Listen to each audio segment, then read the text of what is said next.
देख रहे हैं आप। आपके साथ मैं हूं आस्था। चक्रवात विजयोचार एक बार फिर गंभीर तूफान में बदल गया है। गुजरात समेत कई राज्यों में अलर्ट जारी हुआ है, जिसके मद्देनजर पीएम नरेंद्र मोदी ने आज एक समीक्षा बैठक की है।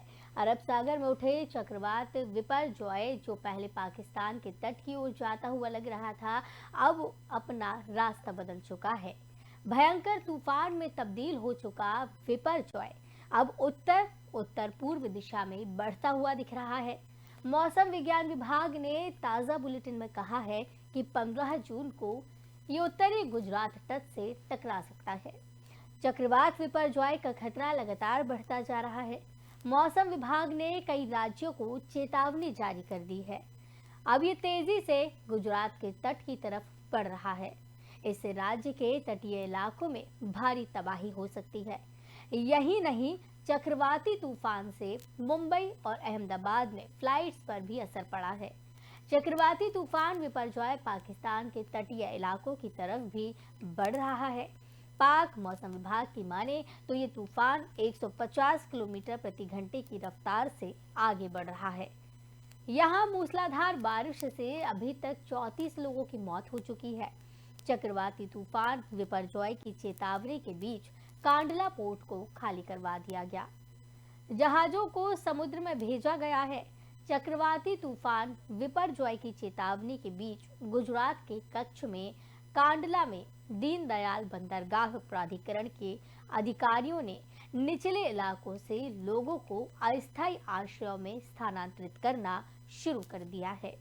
दीनदयाल पोर्ट अथॉरिटी के जनसंपर्क अधिकारी ओम प्रकाश ने कहा है कि 6 जहाजों ने बंदरगाह छोड़ दिया है और सोमवार को 11 और निकलेंगे। एक समाचार एजेंसी के मुताबिक उन्होंने कहा है कि बंदरगाह के अधिकारियों और जहाज मालिकों को भी सतर्क रहने को कहा गया है। कच्छ तट पर एंट्री की तैयारी कर रहे विपर्जॉय हाल के दशकों में भारत को प्रभावित करने वाला, लंबे समय तक बने रहने वाला चक्रवात है। इसकी बड़ी वजह है अरब सागर पर चक्रवात के तौर पर 10 दिन बने रहना माना जा रहा है। अब कहा जा रहा है कि अरब सागर पर चक्रवाती तूफानों की रफ्तार तेजी से बढ़ रही है और ये ग्लोबल वार्मिंग के चलते और भी ज्यादा गंभीर होते जा रहे हैं। चक्रवाती तूफान विपर्जॉय के अति गंभीर रूप लेने के बाद मौसम विभाग ने कई राज्यों में अलर्ट जारी कर दिया है। चक्रवात की वजह से अरब सागर में बाढ़ का खतरा है। जमीन से लेकर आसमान तक इसका असर देखने को मिल रहा है। गुजरात, केरल, कर्नाटक, महाराष्ट्र और लक्षद्वीप के तटीय इलाकों में तबाही के आसार हैं। चक्रवात तूफान की अति गंभीर स्थिति में आने के बाद पाकिस्तान में भी हाई अलर्ट जारी किया गया है। राष्ट्रीय आपदा प्रबंधन प्राधिकरण ने संबंधित अधिकारियों को तैयार रहने को कहा। वहीं आईएमडी के क्षेत्रीय विशिष्ट मौसम विज्ञान केंद्र यानी कि आरएसएमसी के एक बुलेटिन में कहा गया है कि भयंकर चक्रवात के कारण गुजरात तट पर अरब सागर में 2 से 3 मीटर ऊंची तूफानी लहरें उठेंगी। इसके अलावा तूफान से बड़े पैमाने पर नुकसान का भी अंदेशा जताया गया है। एक बुलेटिन में कहा गया है कि गुजरात के पश्चिमी तटीय जिला में तूफान की वजह से भयंकर बारिश और बाढ़ के हालात उत्पन्न हो सकते हैं और कच्चे पक्के घरों को नुकसान पहुंचा सकते हैं। इसके अलावा छप्पर वाले घरों का विनाश, खड़ी फसल और सड़कों को भी नुकसान पहुंचाया जा सकता है। वृक्षारोपण और बागों को भी व्यापक नुकसान होने की आशंका है। आईएमडी ने कहा है कि तूफान से रेलवे सेवा और बिजली सप्लाई के बाधित होने की संभावना है। मौसम विभाग के मुताबिक विपर्जॉय, जो पहले से ही बेहद गंभीर चक्रवात तूफान के रूप में तब्दील हो चुका है, रविवार की शाम मुंबई से लगभग 540 किलोमीटर पश्चिम में स्थित था। ये ताकत के हिसाब से दूसरी सबसे ऊंची श्रेणी का तूफान है। पहले उम्मीद जताई गई थी कि प्रचंड चक्रवाती तूफान विपर्जॉय पाकिस्तान की कराची के आसपास टकराएगा।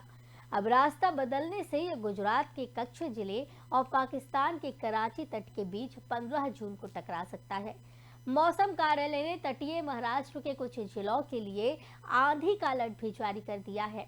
मौसम विभाग ने कहा है कि अगले 3 से 4 घंटों के दौरान रत्नागिरी, रायगढ़, ठाणे, पालघर और कोल्हापुर जिलों में अलग अलग स्थानों पर 30 से 40 किलोमीटर प्रति घंटे की रफ्तार से चलने वाली तेज हवाओं के साथ बिजली चमकने और हल्की से मध्यम बारिश होने की संभावना है।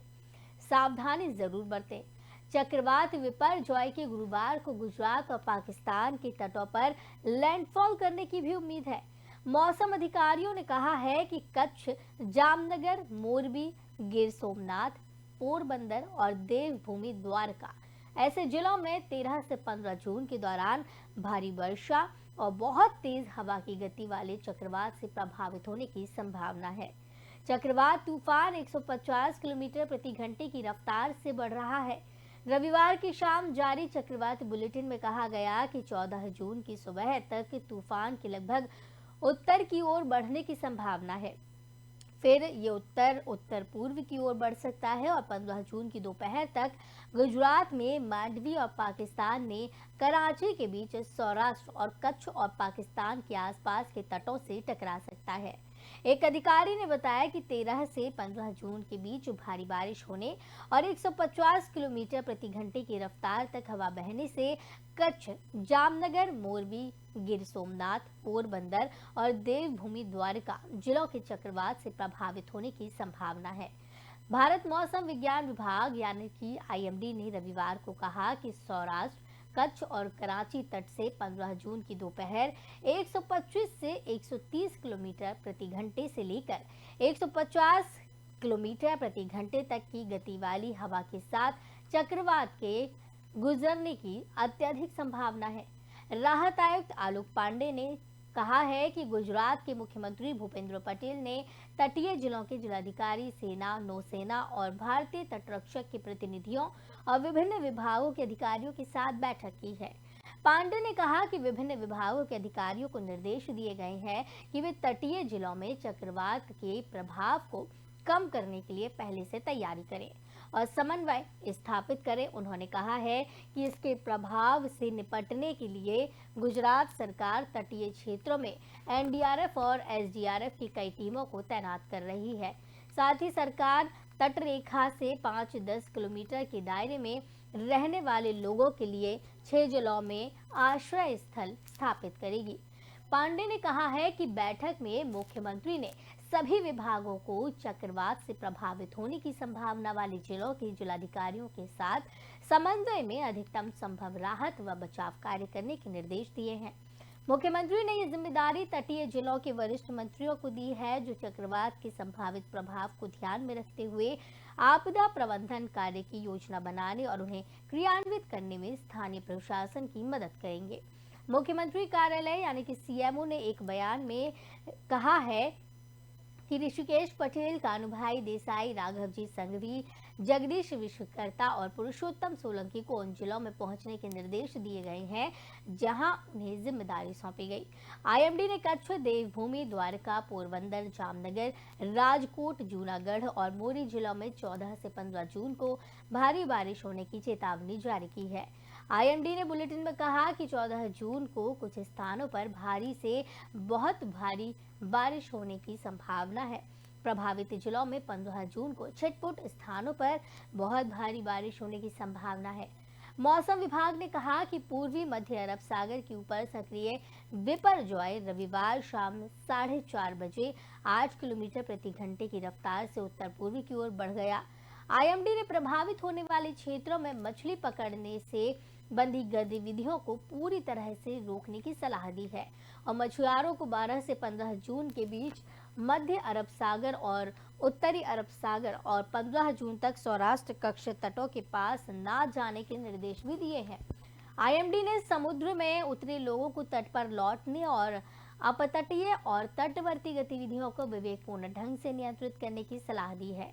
इसने कहा कि सौराष्ट्र और कच्छ तट से लगे हुए समुद्र में जल बुधवार तक अस्थिर रहेगा और बृहस्पतिवार को यह और बढ़ जाएगा। मौसम विभाग ने कहा कि उपरोक्त जानकारी के मद्देनजर राज्य सरकारों को सलाह दी जाती है कि वे अपने अपने क्षेत्रों में कड़ी निगरानी रखें, नियमित रूप से स्थिति की निगरानी करें और उचित एहतियात कदम उठाएं। जिलाधिकारियों को स्थिति के अनुसार कदम उठाने की सलाह भी दी जाती है। तो लगातार चक्रवात इस तरीके से असर डाल रहा है। महाराष्ट्र, गुजरात, केरल, लक्षद्वीप और तमाम ऐसे राज्य हैं जहां पर असर डालता हुआ ये नजर आ रहा है। चक्रवात भयंकर रूप ले चुका है। पहले ये पाकिस्तान की तरफ जा रहा था, लेकिन अब उसने अपना रास्ता बदल लिया है और अब महाराष्ट्र और गुजरात से टकराने की संभावनाएं जताई जा रही हैं। कई ऐसे शहर हैं जहां पर भारी से बहुत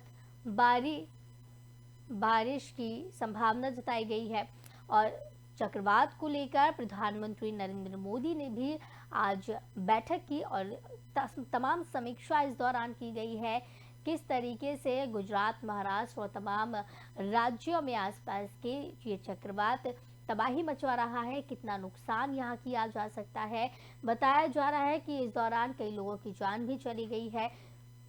आज इस बैठक की गई है, प्रधानमंत्री नरेंद्र मोदी ने इसकी अध्यक्षता की है। सबसे उच्च श्रेणी का ये तूफान बताया जा रहा है। तो आज की खास रिपोर्ट में फिलहाल इतना ही। मुझे दीजिए इजाजत। नमस्कार।